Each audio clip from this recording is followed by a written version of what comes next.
بسم الله الرحمن الرحيم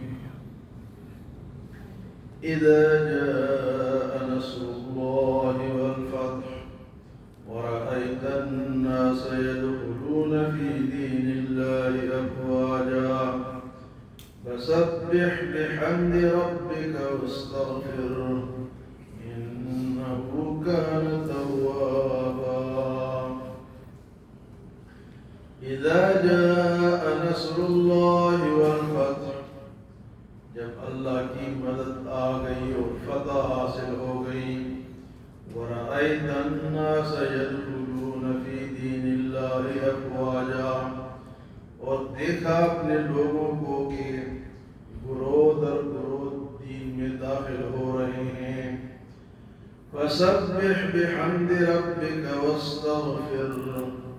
بس آپ اپنے رب کے تعریف کے ساتھ استغفار کیجئے انہو کان توابا بے شک وہ توبہ قبول کرنے والا ہے۔ یہ چھوٹی سی سورت ہے سورۃ النصر اور یہ قرآن کی آخری سورت ہے جو نازل ہوئی، اس کے بعد کوئی مکمل سورت نازل نہیں ہوئی۔ یہ حضور صلی اللہ علیہ وسلم کی زندگی میں پوری صورت نازل ہونے والی آخری صورت ہے۔ اس کے بعد چند آیات نازل ہوئی لیکن مکمل صورت نازل نہیں ہوئی۔ جب دین کی تکمیل ہو گئی تو حجۃ الوداع کے موقع پہ یہ آیت نازل ہوئی الیوم اکملت لکم دینکم واتممت علیکم نعمتی ورضیت لکم الاسلام دینا، کہ آج میں نے اپنے دین کو آپ پر مکمل کر دیا اور اسلام کو آپ کے لیے پسندیدہ دین قرار دے دیا۔ دین کی تکمیل کب ہوئی؟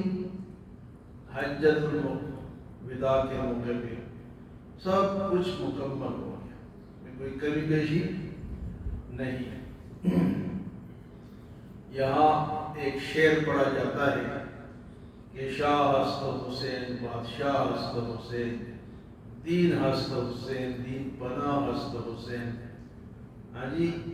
آخر میں کہتے کہ بنائے لا الہ ہست حسین، یعنی شاہ بادشاہ یہ بات تو ٹھیک ہے لیکن کہتے ہیں کہ اسلام کی بنا حضرت حسین ہے۔ تو حضرت حسین تو ابھی پیدا ہی نہیں ہوئے کہ دن پہلے مکمل ہو گئے۔ حجۃ الوداع کے موقع پہ حضرت حسین پیدا نہیں ہوئے اور اس نے دینا اس شعروں سے لوگوں کو ورغلایا جاتا ہے اور وہ اللہ کے رسول کے نواسے ہیں، بادشاہ بھی ہیں، جنتی سردار، نوجوانوں کے سردار بھی ہیں، جنتی بھی ہیں، دونوں بھائی جنتی بھی ہیں۔ لیکن یہ جو کہتے ہیں کہ اسلام کی ابتدا ان سے ہوئی، وہ تو ان کے پیدائش سے پہلے دین مکمل ہو گیا۔ یوم اکملت لکم دینکم واتممت علیکم نعمتی، اور یہ آپ کی پیدائش سے پہلے دین مکمل ہو چکا۔ تو مکہ فتح ہو گیا سن 8 ہجری، حضور صلی اللہ علیہ وسلم کے ہجرت کے 8 سال بعد۔ پہلے غزوہ بدر ہوا، احد ہوا، حنین ہوا، آجی خیبر، غزوہ خیبر ہوا۔ اس کے بعد سن 8 ہجری میں مکہ فتح ہو گیا۔ آپ صلی اللہ علیہ وسلم اپنے صحابہ کرام کے ساتھ مکہ گئے اور مکہ فتح ہو گیا، سارے کافر دب گئے۔ اب جب یہ سارے کافر دب گئے تو وہ لوگ جو اسلام لانا چاہتے تھے لیکن اہل مکہ سے ڈرتے تھے کہ ہمیں ماریں گے، اس طرح پہلے وہ ظلم کرتے تھے، تو جب مکہ فتح ہو گیا تو اب وہ ڈر ختم ہو گیا، اب لوگ اسلام میں داخل ہو گئے۔ یمن سے 700 لوگ آئے اور ایک دفعہ انہوں نے کلمہ پڑھا اور راستے میں اذانیں دیتے اور نمازیں پڑھتے ہوئے تو لوگوں کے لیے آسانی ہو گئی، قریش کا جو ڈر تھا وہ ظلم کرتے وہ ختم ہو گیا، تو لوگ جوک در جوک اور گروہ در گروہ مسلمان ہونے لگے۔ ترکیوں کے بارے میں آتا ہے کہ یہ اسلام کے سخت مخالفین میں سے، لیکن ایک وقت ایسا آیا کہ ایک دن میں 4 لاکھ ترک مسلمان ہوئے، ایک دن میں 4 لاکھ ترک مسلمان، اور پھر ایسے مسلمان ہوئے کہ آج تک وہ اسلام پر مضبوط کھڑے ہیں۔ تو اللہ پاک فرماتے ہیں کہ اذا جاء نصر اللہ، جب اللہ کی مدد آ گئی، اللہ کی مدد آتی ہے تو راستے آسان ہوتے ہیں، بغیر کسی جنگ کے۔ مکے میں آپ داخل ہوئے، مکہ فتح ہو گیا، سارے بھاگ گئے، جو بڑے بڑے کافر تھے کچھ بھاگ گئے، جو گھروں کے اندر دب گئے۔ تو اللہ کی مدد، اللہ فرماتے ہیں یہ میری مدد ہے۔ جس طرح ہمارے آج انڈیا کے ساتھ لڑائی ہوئی ہے، تو اللہ کی مدد سے جی سامنے نظر تو نہیں آتا، لیکن اللہ کی مدد کے بغیر یہ نہیں ہو سکتا تھا۔ انڈیا ہم سے اتنا بڑا ملک ہے کہ اس کا مقابلہ مشکل تھا، لیکن اللہ کی مدد کہاں سے آئی سب نے دیکھ لیا، اتنے بڑے ملک کو شکست دینا۔ اور یہ اب جو مدد آئی ہے، پاکستان جو ہے یا بنگلہ دیش یا انڈیا ہے، اس میں ایسے ایسے اللہ والے ہیں جو ہر وقت اس ملک کی حفاظت کی دعا مانگتے ہیں، ہر وقت اس ملک کی حفاظت کی، تو ان کی دعائیں بھی اللہ پاک نے قبول فرمائیں۔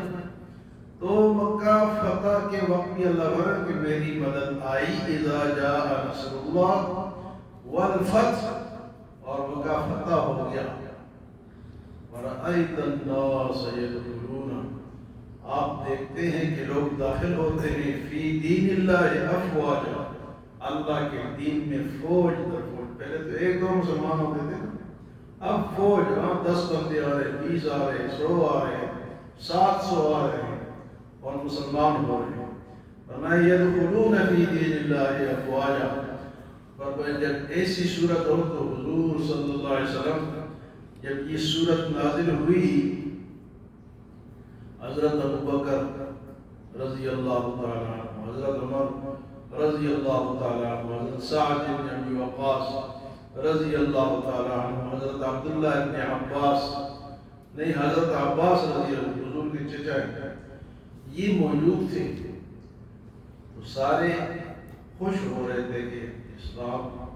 مکہ فتح ہو گیا، اسلام میں لوگ داخل ہو رہے ہیں۔ تو حضرت عباس رضی اللہ تعالیٰ عنہ رونے لگے، پوچھو بھئی یہ سارے خوش ہو رہے کہ مکہ فتح ہو گیا، دین مکمل ہو گیا، لوگ تو آپ کیوں روتے ہیں؟ تو انہوں نے کہا کہ اس میں اشارہ ہے جب دین مکمل ہو گیا تو حضور صلی اللہ علیہ وسلم کے دنیا سے جانے کا وقت تھا۔ تو وہ سمجھ گئے، وہ رونے لگے، باقی صحابہ بھی غمگین ہو گئے، حضور سے پوچھا، آپ نے فرمایا یہ صحیح کہہ رہے ہیں۔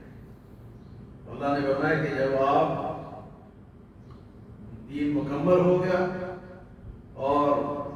جب دین مکمل ہو گیا تو آپ کو تو اللہ نے دین کی تکمیل کے لیے بھیجا تھا،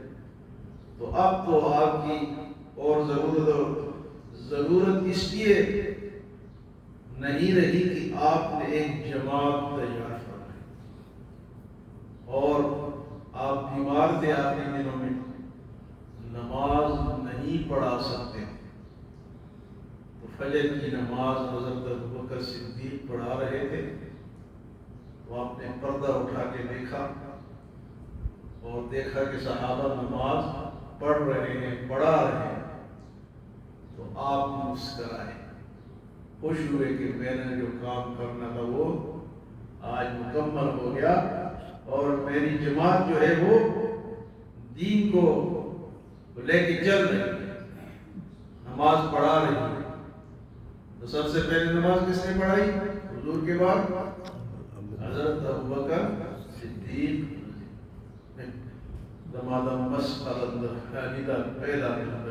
یہ قوالیوں نے لوگوں کے عقیدوں کو خراب کیا، قوالیوں نے لوگوں کے عقیدے کو قوالی دین نہیں، یہ بھی آپ عوام بیچارے جو ہے نا صبح صبح وہ لگاتے ہیں قوالی، ایک رکشے والا ہے وہ بھی لگاتے ہیں اور اس کو کئی دفعہ میں نظر جائے وہ کہتے ہیں یہ ثواب کا کام ہے، قوالی ہے تو قوالی میں کوئی ثواب نہیں ہے، وہ بھی ایک مزے لیتے ہیں میوزک کا، لیکن اس کے نام پہ قوالی کے نام پہ تو قوالی چیزوں کا ثواب نہیں ہے، بلکہ قوالیوں میں ایسے ایسے الفاظ انہوں نے ڈالے ہیں جو شرکی ہے۔ فرد و جولی میری یا محمد لوٹ کر میں نہ جاؤں گا خالی، او خدا کے بندے اللہ سے کہو کہ میری جولی بن دے، ہاں جی میری کشتی پار لگا دینا، یا مولا علی مشکل کشا، میری کشتی مشکل کشا کون ہے؟ یہ جس نے مکہ فتح فرمایا یہ اللہ۔ تو قوالیوں میں بھی شرک ہے۔ تو حضور صلی اللہ علیہ وسلم نے جب دیکھا کہ میرے صحابہ نماز پڑھ رہے ہیں آپ مسکرائے، اور پھر اللہ پاک نے آپ سے فرمایا کہ جب آپ کی دین کی تکمیل ہو گئی، لوگ جو درجوں دین میں داخل ہو رہے ہیں، تو اب آپ کا کیا کام رہ گیا؟ فسبح بحمد ربک، آپ رب کی تحمیل کریں، الحمدللہ سبحان اللہ، اللہ کی تسبیح بیان کریں، واستغفر، اور اس سے معافی مانگیں۔ اب نبی تو معصوم ہوتا ہے، وہ کیا معافی مانگے،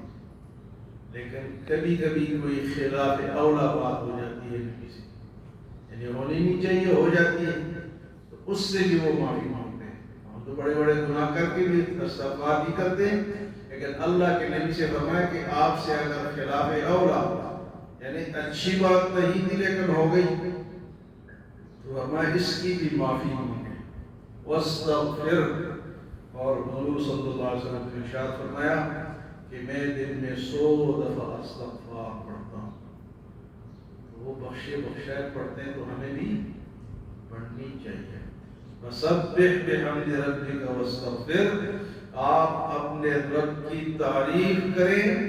اور استغفار فرمائیں، انہ کان توابا، بے شک وہ بہت زیادہ توبہ قبول کرنے والا ہے۔ لیکن کوئی کرے تو صحیح توبہ، توبہ جو بھی کرے گا اللہ قبول فرماتے ہیں، لیکن توبہ ہماری والی نہ ہو کہ خود تو لا الہ کے بچوں کالی بنا، یعنی توبہ ہم کرتے ہیں، توبے کو بھی شرم آتی ہے کہ بھئی یہ کیا کہہ رہا ہے، توبے کو بھی شرم آتی ہے۔ سچی پکی توبہ جب بھی کریں گے انہ کان توابا، تو اس کو جناب کیا جی سب سے زیادہ معاف کرنے والا پائیں گے۔ اللہ ہمیں عمل اور صبر کی